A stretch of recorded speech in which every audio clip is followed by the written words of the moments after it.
really a pleasure for me to introduce Stephan Mielke.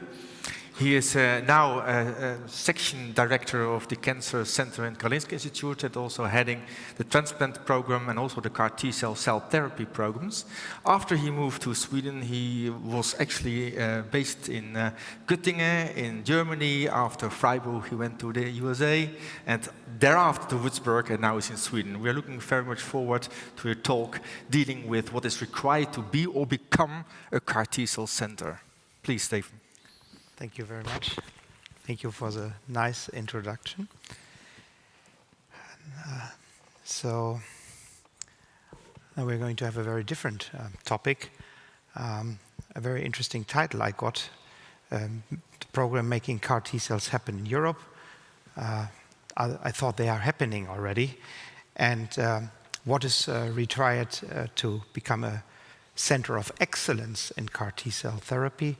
First of all, I would think what is required to become a CAR T-cell center, but a CAR T-cell center of excellence, it's probably another level that we are going to add to this.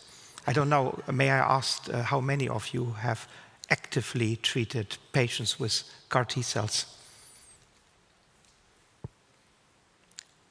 Well, that's indeed not so many. Yeah, I know.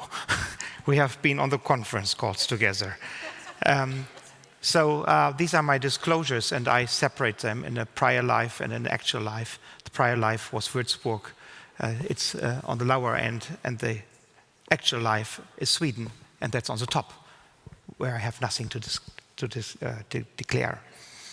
I will give you the answers to the question at the end, and I would like, as this is a very different talk, to highlight 3 different aspects.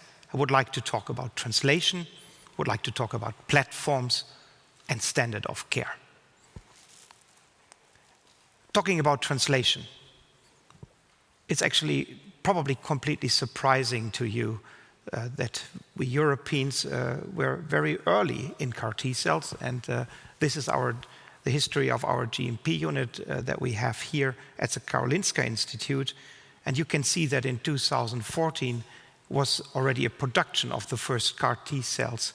It was a CD19 CAR, was a 4-1BB domain for core stimulation that went into the first clinical trial in Europe.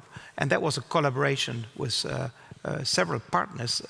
It was a collaboration with Baylor that sent the vector, and it was a collaboration with Uppsala and the university hospital that actually treated these patients. So Karolinska produced the CAR T-cells and Uppsala treated these patients. And that was as early as 2014. The first trial has been closed, the second trial is ongoing. So we were actually quite early there. 2014, when we're looking at the history of the CTL19, what happened 2014 with this? Yeah, well, UPenn, it was driving its academic program, and Novartis started here and got actually already a breakthrough therapy designation and the first approval in the US. In Europe, we don't have an approval yet, to my best knowledge. In the US, it was already in August the 30th of 2017. So you can see it goes very, very fast, at least in the United States. Why is that going so fast? Well, I just took that slide out of the presentation from Stephen Schuster from last ASH meeting, and it's on DLBCL. It's one of the indication, relapse refractory. And what you can see when you go through the treatment of these patients is that you're going to end up with a lot of patients in need where there is actually no other therapy to hand. Here it's approximately 90% of the patients. And not surprisingly, we are very overwhelmed by the responses that we see with CAR T-cells. This is actually a CAR T-cell that is now with Gilead, and this has a CD28 co-stimulatory domain. We heard that in Emma's talk, and it looks like indeed there was neurotoxicity in a higher level, but there was also breakthrough activity with more than 82% of responses. And in Europe, and that was when I got to CAR T cells, and I treated patients just like you on the CTL019 trial. It was really through a large multi-center trial, and that was the first of its kind worldwide trial where Germany and of course the Netherlands and many others participated. And this is a very important trial, and it has also led to the approval, to the second approval of a CAR T cell in DLBCL. Gilead got it shortly after Novartis, and this is the second approval for refractory relapsed DLBCL. And there's many more products on. So we're just talking about 2 companies now, and there's another company, and there's Celgene, and the JCAR, and the JCAR 15 got a rocky journey in the rocket trial with a lot of toxicity, was stopped. But then a very improved product came out that isn't FDA approved so far, and that is actually exactly as Emma tried to describe, a much more defined CAR T cell product with a defined composition of CD4s and CD8s, thereby hoping to reduce actually side effects and actually to maximize the effects of this product, and actually to know what you're putting in the patient by defining it. When you're looking at this as a picture from the review, you see the rise of the CAR T cell trials all over the world that is driven, as we said, by unmet medical need. But you can also see the distribution over the world. And then you will be amazed what's happening in North America and in China and what's happening in Europe. And you see a clear difference. This difference is really relating to one issue we are facing, and that is what you showed to me when I asked you if you have treated patients with CAR T cells, and that's a translation, moving it from the lab to the patient. And that is something we haven't really done, and that's probably one part of the talk. Before we can be excellent, we have to do it. And we cannot do this without the industry. I've shown you an academic trial that we did together with Uppsala. I've shown you 2 other CAR T cells that are already FDA approved. These ones have strong collaboration with the industry. Academic-driven research goes into industry. It's simply impossible, in my opinion, to drive these large trials multi-center without large industry. So EMEA has taken part of this in the PRIME program, and it has really given 3 companies, Novartis, Kite, Juno would be now Celgene, and Juno, would have given them a rapid course of development of CAR T cells. And that is important to keep in mind. That actually means when we're looking at the registration at the FDA in America, they have been registered based on phase 2 and not based on phase 3 data. So we don't have really randomized phase 3 data to hand. There's so many things we don't know about CAR T cells. So we have to learn them after approval of the drugs. And we are awaiting the approval very, very fast in Europe. At least that's what I hear. Common platforms. Platforms are very important. What do we mean with platforms? That is a definition of an area that actually treats these patients. And that is, of course, I'm the host. No, I'm not the host, but I'm living in Stockholm and I'm living in Sweden. So I have to show you something from Karolinska, and that is our platform. That is our transplant center. It is the biggest in Sweden. And big is one thing, but one thing is much important. It is JC certified. So a certification basis of such a center, knowing how to deal with cell therapy, is very, very important. Why? Because you are used to do apheresis, you're used to handle cell products, you have everything in place. You're used to have an ICU unit, you know how to deal with these type of patients. It is multidisciplinary, and that is everything you need in this complex production line of the CAR T cells. And this is just one platform, and you can think of many more. This is another picture I brought you, and we're discussing a lot about ICU units at the Karolinska. We have 4 of them, and they are very big, one on one side of the city and 3 others on the other side. And ICU support is very important. We are thinking, how high level has the ICU support to be? Well, what you need is a functioning ICU unit that is working interdisciplinary and can talk to people who can do cell therapy. And interdisciplinary is much, much more important than anything else, because we are dealing with this type of side effects: cytokine release syndrome, neurological effects. Cytokine release syndrome we understand, at least in part we think, and we have an antidote, which is tocilizumab, as mentioned by Emma. But neurological side effects we do not understand at all. I have seen them. It is remarkable, and it is really hard to describe. Nothing you can really do. You give steroids, tocilizumab appears not to work, other things are not working. You have to exclude other reasons, watch the patient, and hope that it goes away. But you have to know it. You have to work. You need an interdisciplinary team. You need neurologists. And this is a slide from the MD Anderson. And I like that slide. And E.J. Chapal at the MD Anderson has built up, you can't read it, I know that. I just want to show you the complexity of a program that is dealing with CAR T cells. And you will find data management, laboratory apheresis, clinical education, research nurses, pharmacy, the transplant ward, and all the people who are treating the underlying disease. That's what you need, a big platform, interdisciplinary.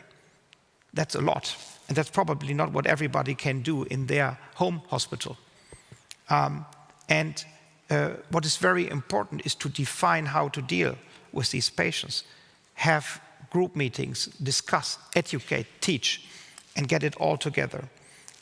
One very important thing is to be multidisciplinary, train, but it's also important to report the outcome.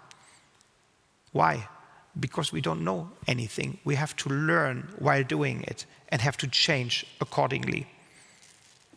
And one very useful thing is the three-step approach. Just how to deal with toxicities.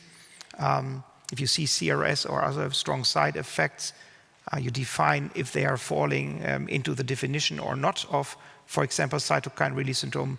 Afterwards, you determine the grade, and then you assess the treatment. 1, 2, 3. And if everybody does that and is not speculating, you have safety for your patient. The third point, implementation of standard of care. So we have so few that have experience with CAR T cells, and we're thinking already on how we are going to do it when we have them in the pharmacy. And that's difficult. It's difficult to think about something that many of us haven't done. And this is probably the most important slide. How we are going to manage this? You hear we have different products on the market. Just listening to Emma and Michael, there's a lot in the pipeline, and that's very important. Then we have to build up the big platforms, and then the standard of care and the indications comes on top of it. And that we have to mention. And what I have made that today, this picture, to explain the point. What we would like to do, what I think, and that is a Karolinska approach, is have it all in parallel. Have different companies with large multi-center trials that we can learn in phase 3 what we haven't learned in phase 2. And as we don't know which product is the best, probably have them all in the boat. Number 1. Number 2, academically driven trials. Everything has derived from academia. Work that's done by Emma and Michael is crucial for the survival of the field. We need to have the next drugs of the future. They will come from academia. So we should have academic trials. So first you look for that trial, then you look for an academic trial. And if you don't have that one, then you choose standard of care. And by that way, you do a lot of things. You offer a therapy to almost everybody. You see the red person guy is the only one who didn't get a therapy. This is why he or she is red. And then you can actually do other things. What we should avoid is off-label use, definitely. We should not do this. We know so little about that drug. We should not be pushed to off-label use, and we should avoid compassionate use as well. then we should do something else.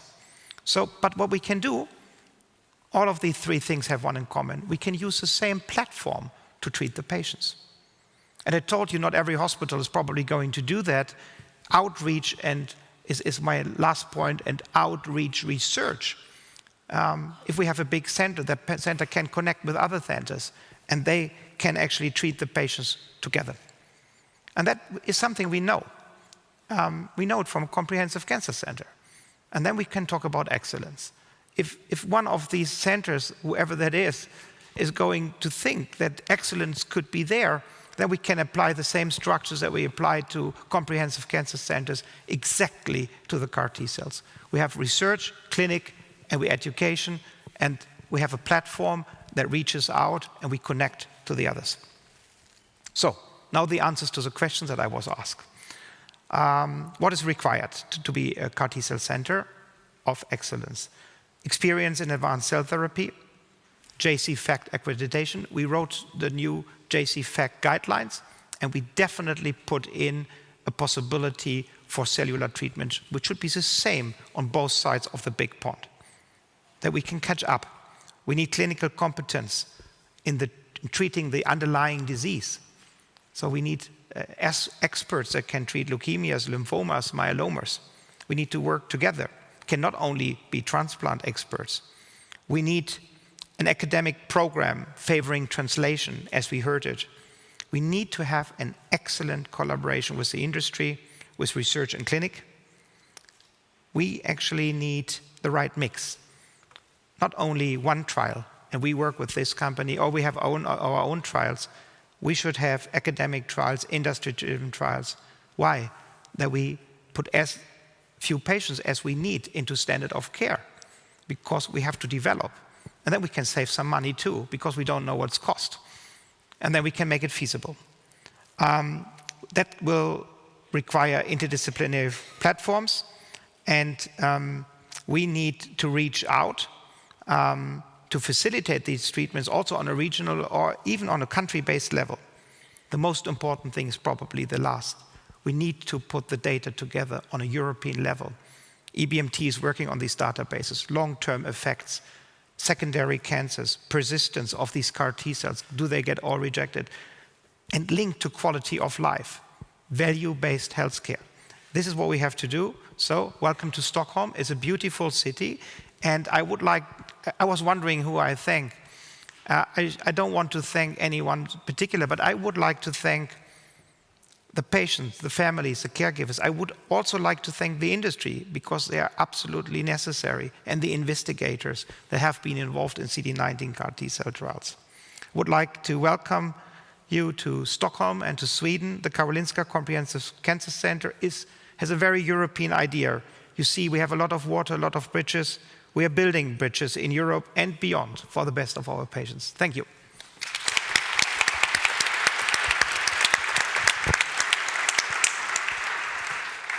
Thank you so much. Yes, another thought-provoking talk there.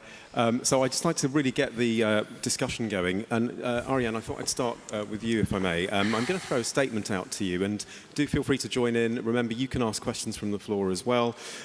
What do you think to this? So in adult ALL patients, CAR T cell treatment should be considered as a bridge to allogeneic stem cell transplantation. Your thoughts on that? And it'd be great to hear from the rest of them. The first thought is in ALL, those patients who are relapsing, the very interesting data on CAR T cells are really amazing. And then in the state of MRD, that might be the best first option to go in next step, to be an allotransplant in that way. So the question is, what I a little bit missed in the discussions, I think that is the position of those kind of therapies, but there are no comparisons to, for instance, the other BiTE technologies or optimizing that kind of things. Maybe you have some ideas about it, Emma. Yeah, I have to say, I think it's quite difficult because there haven't been many direct comparisons. So if you've got a young adult with relapsed ALL who's got a potential donor who you could give blinatumomab to inotuzumab, you could transplant, you could give CAR T cells if they were available. I think that's quite a hard decision, and I don't think we've got enough long-term data on some of the newer therapies. So if you can get the patient into remission and they've got an appropriate donor, I think even though we'd like to believe it still feels quite clumsy doing an allogeneic transplant, even though I'm a transplanter, compared to these newer targeted therapies. The question is, do you do that up front and then reserve your immunotherapy, whether it's a CAR T or it's a BiTE or it's an antibody-based therapy with a toxin? Do you do that after they've relapsed, or do you use it as a bridge to transplant? And I think at the moment I would recommend getting patients like that into trials. Yes, exactly. Because of course they are rare patients. You know, most young people with ALL do very well. I think it's obviously different in the setting of diffuse large B-cell lymphoma because there's lots of those patients. But I think if you can get patients into trials, that's the only way we'll really know. I think Stephan highlighted it also. Yeah, so there will be a randomized trial of blina or inotuzumab versus CAR T cells in ALL patients. I think that would be really interesting. Yeah. But I was also wondering about your statement. You should not use compassionate use or off-label use. But the first CAR T cell that will be approved for ALL will be up to the age of 25. So what do you do with the 26-year-old patient? Yeah. I think that's a really difficult subject. And I mentioned it, of course, for a reason. You can only imagine what happens to us as treating physicians when these drugs are available, and we favor that. I don't think we can deal with these hopes of the people. And it would be also a bypass of clinical trials. So if the medical need is so big and the desperation is so high that we cannot offer something to these patients other than compassionate use, I think then we have to go back to the industry and actually put some pressure on to make sure that we have the clinical trials we need to treat these patients. Any thoughts from the floor? I think artificial upper age limits for any indication based on a chronological age, I always struggle with that ethically. It's difficult. Sorry. Any questions from the floor? Anyone? Don't be shy. No? Okay. Any further points on that before we... Well, sorry, but do you think you can select the patients who had CAR T-cell treatment who should go on to an allo, for example, if they lose their CARs or they regain their normal B cells? So one of our fellows is in the audience who's helping run our CAR T program. And so you can shout at me if I get this wrong, because I tend to look after the TCR T-cell patients. So we have a number of patients who we regularly monitor their MRD and their persistence of their T-cells post-CAR T-cells. And if either their MRD is going up or they're losing their CAR T-cells, often, obviously, they're directly related, then we would potentially move to allo transplant if they had a donor in those patients. So we monitor their MRD, the ALL patients. Emma, I was wondering, you mentioned a lot of optimizing strategies like the 4-1BB and the CD28. To which extent can we molecularly work on those T cells? Can we add more to that? What's the limit on T cell engineering that respect? It depends who you speak to. If you speak to someone like Martin Pule, who is one of our colleagues who's involved with a spin-out company called Autolus, who are doing a lot of very high-tech engineering of T cells, there is almost no limit to what you can do to a T cell to improve its function. And I think most of the time the limit is about the capacity or the amount of additional genetic material a T cell can cope with. So the size of the construct in the vector is often the rate limiting step. But for example, in our research lab, we can introduce chemokine receptors which will alter homing of T cells, so they'll direct the T cell to the hematopoietic niche in the marrow. We can alter differentiation status, suicide switches. We can alter mTOR pathways, for example. So there's And one thing I didn't touch on, which I think is going to become much more common in the preclinical setting and also in early phase clinical trials, is taking a T cell, gene editing it, and then transferring your chimeric antigen receptor or your TCR into the T cell.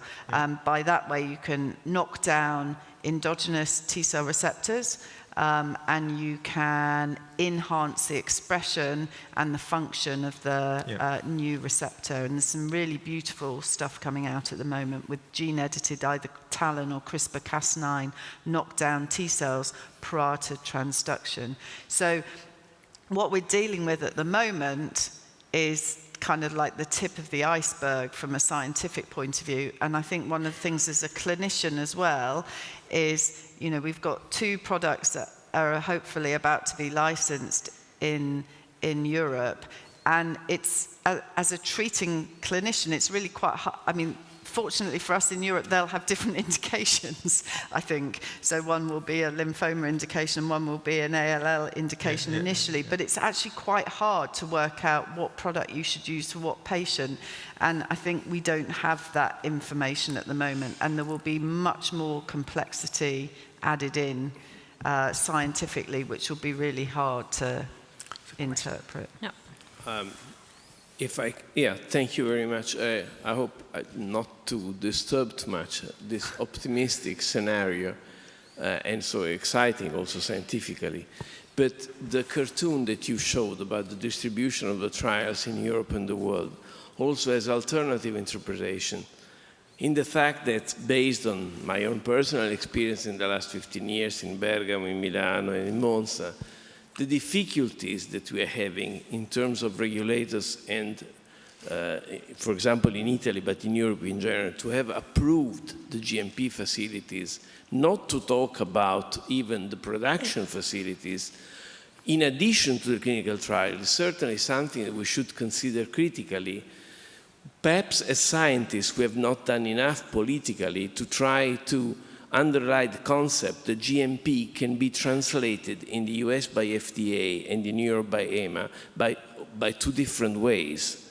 Using the same rules, what is required to us to reach the approval, and in Germany is absolutely the same, is extremely difficult. And that gap in the numbers is exactly reflecting that difficulty, which ultimately translates in needs of huge amount of money, for example. So I think we should also try to have this critical a little bit thought about this situation, which is at the moment facilitating the American industry, not to talk about the extreme East, which is perhaps even better, with respect to our European realities. What's your opinion about that? I think that's a very valid point, and it's funny. One always thinks it's the most difficult where one just is. So I'm just in Sweden now. I'm thinking it's the most difficult one in Sweden. But to be honest with you, when I was in the US, I was thinking the same thing. Yeah. It appears to be regulatory things are difficult, but they are possible. I think there's a very different culture in America when it comes to these big trials, big centers like MD Anderson, who run 20 trials in parallel, like a machinery, in patients with unmet medical need or with lack of other possibilities of getting the healthcare system, in contrast to Europe. Yeah.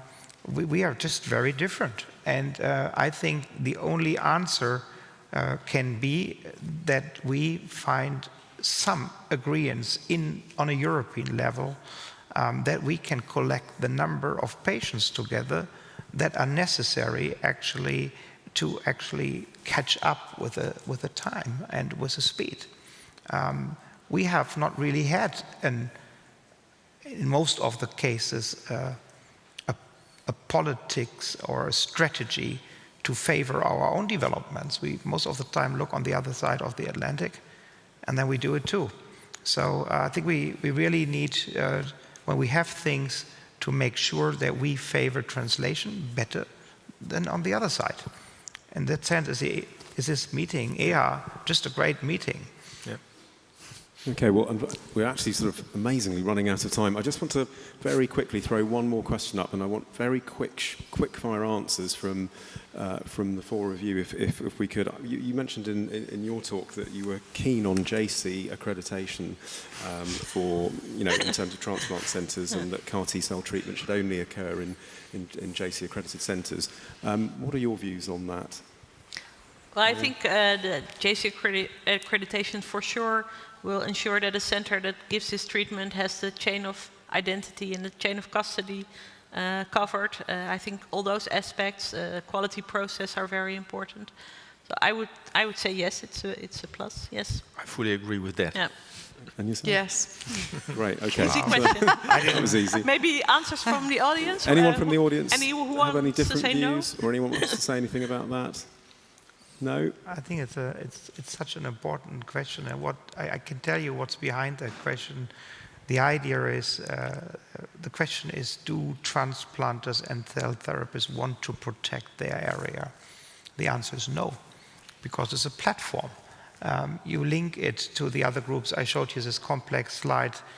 Do you think that's possible without a hematologist or without a person who is an ALL or myeloma expert? You have to link these things together, but so we cannot allow protectorism here. JCFACT is the best platform we have, exactly as you described it. It regulates the processes, and it doesn't mean if you can do JCFACT that you can do CAR T cells. No. But you should have JCFACT before you do CAR T cells. It's a good start. It's a good start. Lovely. Well, I think we are, again, sadly have to leave it there. Thank you all for watching. The first topic in focus on immunotherapy. Thank you to the speakers and to the chairs, and we'll see you again sometime. Many thanks. It was a great pleasure. Thank you.